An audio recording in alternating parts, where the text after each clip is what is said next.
Good morning children. आज हम बात करेंगे ग्लोबल वार्मिंग की। अब ये ग्लोबल वार्मिंग क्या होता है? कभी कभी जब आप बहुत हॉट हॉट लगते हो तो मम्मा थर्मामीटर से आपका टेम्परेचर चेक करती है। उसी तरह कभी कभी हमारी जो अर्थ होती है वो भी बहुत गर्म हो जाती है। The earth is warming constantly and this can have serious effect on global climate. What do you do when you have high temperature? जब आपके पास बहुत हाई टेम्परेचर हो जाता है, आपको फीवर हो जाता है, तो आप क्या करते हो? डॉक्टर अंकल के पास जाते हो, टेस्ट करवाते हो, उसको ट्रीट करते हो, है ना? तो उसी तरह हमारी जो अर्थ है वो बहुत दिन प्रतिदिन बहुत हॉट होती जा रही है, बहुत गर्म होती जा रही है। उससे जहरीली गैसेस निकल रही है। The earth warming up so rapidly, इतनी बहुत जल्दी में बहुत ज़्यादा वार्म हो रही है, बहुत गर्म हो रही है। किस कारण से? Increasing use of fossil fuels, increase amount of green houses gases in the atmosphere. ज़्यादा से ज़्यादा फॉसिल फ्यूल का यूज़ हम करते हैं तो जो ग्रीन हाउस गैसेस है वो ज़्यादा से ज़्यादा एटमॉस्फेयर में कलेक्ट होती है। ग्रीन हाउस गैसेस मीन्स जो हमारे लिए अच्छी गैसेस नहीं है, हमारी अर्थ के लिए अच्छी नहीं है, हमारे लिए अच्छी नहीं है, वो वहाँ पे एटमॉस्फेयर में इकट्ठा होती है, जिससे कि हमारी अर्थ वार्म होती है। ओके, आपको समझ आया कि जब जैसे जैसे फॉसिल फ्यूल में क्या आता है, कोल, पेट्रोलियम, इन सब चीज़ों का लोग उपयोग ज़्यादा कर रहे हैं। It is a serious danger for our environment at present. Human activities, जैसे ह्यूमन एक्टिविटी में क्या करते हैं लोग, कितने ही लोग कैसे होते हैं कि पेड़ों को काटते जा रहे हैं, डिफॉरेस्टेशन करते जा रहे हैं। Decrease amount of trees means lesser natural air filtration. जैसे जैसे ट्रीज कम होते जाएंगे तो हमारी जो एयर जो फिल्टर होती है, जो फ्रेश एयर हमको मिलती है, वो हमको मिल नहीं पाएगी।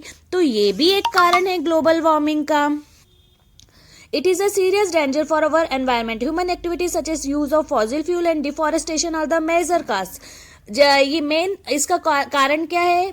फॉसिल फ्यूल्स का ज़्यादा से ज़्यादा यूज़ और ज़्यादा से ज़्यादा डिफॉरेस्टेशन, पेड़ कटना। Use of green energy source and reduce deforestation are the immediate major source to control global warming.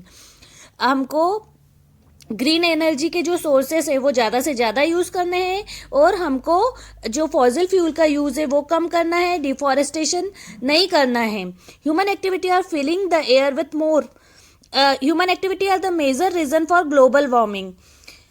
जो ह्यूमन्स है उन्हीं के कारण ये ग्लोबल वार्मिंग का रीज़न हो रहा है। तो उसके लिए हमको क्या करना है? उसको ठीक करने के लिए हमको फॉसिल फ्यूल का यूज़ कम से कम करना है, जैसे कोल, पेट्रोल, नेचुरल गैस, और ज़्यादा से ज़्यादा wind energy, bio energy, hydro energy, solar energy, इनका यूज़ करना है इनकी जगह, जिससे कि हमारे जो एटमॉस्फेयर में प्रॉपर बैलेंस मेंटेन रहे, है ना? आपको समझ में आ रहा है कि हमको फॉसिल फ्यूल का यूज़ कम करना है। हमको ज़्यादा से ज़्यादा ट्रीज लगाने हैं। Plant more trees that purify the air, जो कि एयर को प्यूरिफाई करते हैं, and decrease the amount of green house gases in the atmosphere. और एयर प्यूरिफाई होकर ग्रीन हाउस गैस को एटमॉस्फेयर से कम कर देती है। तो आप सब लोग ज़्यादा से ज़्यादा ट्री लगाएंगे ना अब? Local event can cause global impact. Air is common to all of us, so polluting the air at one place will affect the entire earth.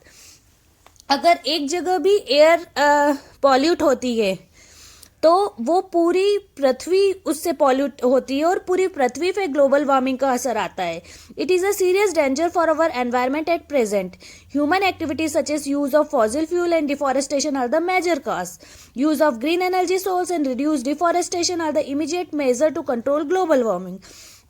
Global warming को अगर कंट्रोल करना है तो ग्रीन एनर्जी सोर्सेज के ज़्यादा से ज़्यादा use करें, हमको डिफॉरेस्टेशन कम करना है, हमको पेड़ नहीं काटने हैं, ग्रो मोर ट्रीज, है ना? और जो ग्लोबल वार्मिंग आपको समझ में आया?